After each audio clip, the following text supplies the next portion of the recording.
So yun mga kababayan, isang mapagpalang umaga po sa ating lahat at magkasama po kami ngayon ni Baby Alexis.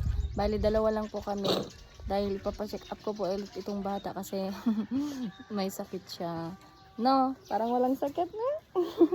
So yan, bali papa-ultrasound na din po yung bata kasi para malaman na din po natin kung ano po talaga yung problema sa tiyan ni Baby Alexis kasi nga po lumalaki. So parang hindi normal, and then para malaman po natin yung resulta mamaya na.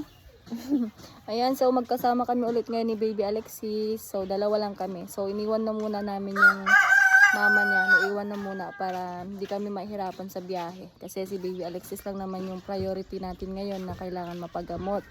So pinagkatiwala naman po ng kanyang nanay na ako po yung magdadala na lang po sa para sa check up ni Baby Alexis.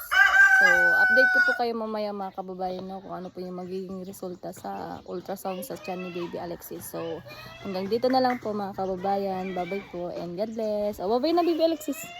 Bye bye.